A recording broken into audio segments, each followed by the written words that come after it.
Advantage ले लेते हैं। अब आपके पास हमारे पास क्या आगे डबल एंड ट्रिपल बॉन्ड। अब डबल एंड ट्रिपल बॉन्ड के बारे में मैंने आपको पहले भी बताया। तो आपके पास अगर हमारे पास देख लेते हैं कि हमारे पास डबल और ट्रिपल बॉन्ड प्रेजेंट हो तो हम उनको क्या नेम्स दे सकते हैं। यहाँ पे सिंगल बॉन्ड का नहीं लिखा हुआ, बट मैं आपको खुद से सिंगल बॉन्ड का बता देती हूँ कि अगर हमारे पास दो ऐसे कोई भी हाइड्रोकार्बन्स हों जिसके बीच में हमारे पास सिंगल बॉन्ड प्रेजेंट हो, उनको हम क्या कहते होते हैं, अल्केन्स। ठीक है, उन्हें क्या कहते होते हैं, अल्केन्स। अब जब भी वो सिंगल बॉन्ड डबल बॉन्ड में कन्वर्ट हो जाए तो उस डबल बॉन्ड को हम क्या कहते होते हैं, अल्कीन्स। और जो ही वो डबल बॉन्ड ट्रिपल बॉन्ड में कन्वर्ट हो जाए उनको कहते होते हैं अल्काइंस। तो केन्स, ईन्स एंड याइंस। तो ये हमारे पास क्या आ गया, single bond alkanes, double bond alkenes, triple bond alkynes.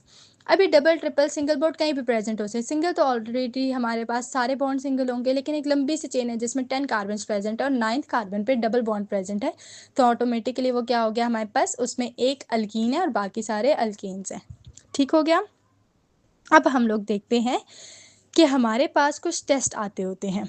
अब टेस्ट का क्या मतलब है कि हमने ना, अब पहला टेस्ट क्या है, टेस्ट फॉर अनसैचुरेशन। अनसैचुरेशन का क्या मतलब है, मैंने आपको बताया था स्टार्ट में कि हमारे पास अगर सिंगल बॉन्ड प्रेजेंट है तो वो किस लिए होगा, अल्केन्स के लिए। ठीक है, और वो कंपाउंड्स क्या होंगे, सैचुरेटेड, जबकि डबल और ट्रिपल वाले हमेशा अनसैचुरेटेड होंगे। ठीक है, तो अनसैचुरेशन की बात है तो इट मीन्स डबल और ट्रिपल बॉन्ड की बात हो रही है, अल्कीन्स और अल्काइंस की बात हो रही है। तो कह रहे हैं कि अगर हमें एक लेबॉर्ट्री में कोई भी आपको एक कंपाउंड दिया जाता है और आपको कोई सोल्यूशन दिया जाता है, कोई भी चीज़ दी जाती है और कहते हैं कि आप बताएं कि ये हमारे पास अनसैचुरेटेड है या सैचुरेटेड है, तो आप किस तरह से बताएंगे कि क्या ये अनसैचुरेटेड है या नहीं है। तो उसके लिए आपके पास सबसे पहला टेस्ट आता है ब्रोमीन वाटर टेस्ट। अब ब्रोमाइन वाटर टेस्ट में हमारे पास क्या होता है कि आपको जो भी ऑर्गेनिक कंपाउंड गिवन है उसका आपने एक 2.0 सेंटीमीटर क्यूब ऑफ वाटर में आपने क्या करना है, उसको डिज़ोल्व करना है। ऑर्गेनिक कंपाउंड गिवन है, उसको आपने 2.0 सेंटीमीटर क्यूब ऑफ वाटर में डिज़ोल्व कर देना है। जो ही आप उसको डिज़ोल्व करेंगे एक सोल्यूशन बन जाएगा। अब जब वो एक सोल्यूशन बना तो अब उस सोल्यूशन में आपने ब्रोमाइन वाटर लेना है अपनी लेबॉर्ट्री से, और वो ब्रोमाइन वाटर उसमें कितना डालना है, 2 सेंटीमीटर क्यूब। अब वो जो ही आप 2 सेंटीमीटर क्यूब डालेंगे और उसके बाद शेक करेंगे, अगर तो रिज़ल्ट आपका आता है कि bromine will be decolourise. Decolourise का क्या मतलब है कि ब्रोमीन का, अब ब्रोमीन का जो एक्चुअल कलर होता है रूम टेम्परेचर पे वो रेडिश ब्राउन सा होता है। अब जैसे ही आप उसको शेक करेंगे तो अगर तो वो रेडिश ब्राउन कलर डीकलराइज हो गया, डीकलराइज का क्या मतलब है, कलर ख़त्म हो जाना, ट्रांसपेरेंट हो जाना।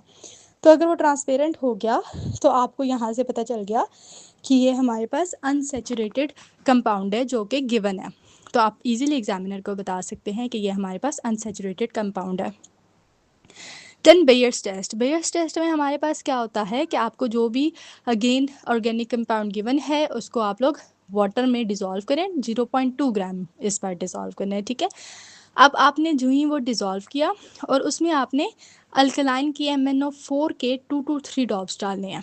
अब जैसे ही 2 to 3 ड्रॉप्स डालेंगे तो KMnO4 का जो एक्चुअल कलर होता है वो पिंक कलर होता है, और अगर वो पिंक कलर डीकलराइज हो गया, डिसअपियर हो गया, तो आपको पता चल गया कि ये जो मुझे गिवन सॉल्यूशन है, ये जो गिवन ऑर्गेनिक कंपाउंड है, ये अनसैचुरेटेड है। अब आपके पास नेक्स्ट है कि आपने टेस्ट करना है अल्कोहलिक ग्रुप का, कि क्या हमको जो गिवन ऑर्गेनिक कंपाउंड है, ऑर्गेनिक लिक्विड है, ये अल्कोहलिक है या नहीं है। अब आपने एग्जामिनर ने आपको एक लिक्विड दिया और कहा कि बताएं कि ये अल्कोहलिक है या नहीं है। तो अब आप क्या करेंगे, एक ड्राई टेस्ट ट्यूब लेंगे, उसके बीच में वो ऑर्गेनिक 2 to 3 सेंटीमीटर क्यूब वो ऑर्गेनिक लिक्विड डालेंगे। लिक्विड डालने के बाद आपने सोडियम मेटल लेना है और थोड़ा सा पीस उसका उसी ड्राई टेस्ट ट्यूब में आपने डाल देना है।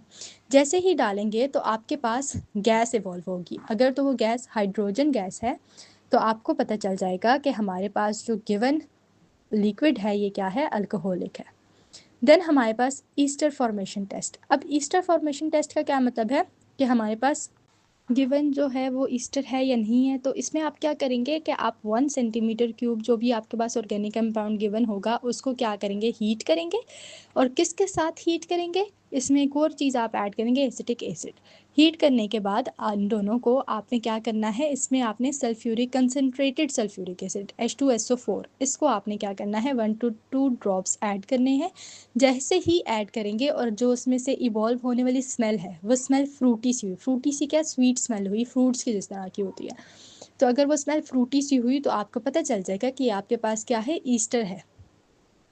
देन हमारे पास आपने देखना है, आपको एग्जामिनर ने एक कंपाउंड दिया और कहा कि बताएं कि क्या ये कार्बोक्सिल ग्रुप है या नहीं है। तो इसमें आपके पास क्या टेस्ट होंगे, 2 टेस्ट है, एक लिटमस टेस्ट है और एक NaHCO3 सॉल्यूशन टेस्ट है। अब लिटमस टेस्ट में आपने क्या करना है कि आपके पास जो भी गिवन कंपाउंड है उसको वाटर के साथ डिज़ोल्व करना है, शेक करना है। डिज़ोल्व करने के बाद आपने इसमें ड्रॉप ऑफ लिटमस ऐड करना है। सिंपल एक ड्रॉप आपने लिटमस का ऐड करना है।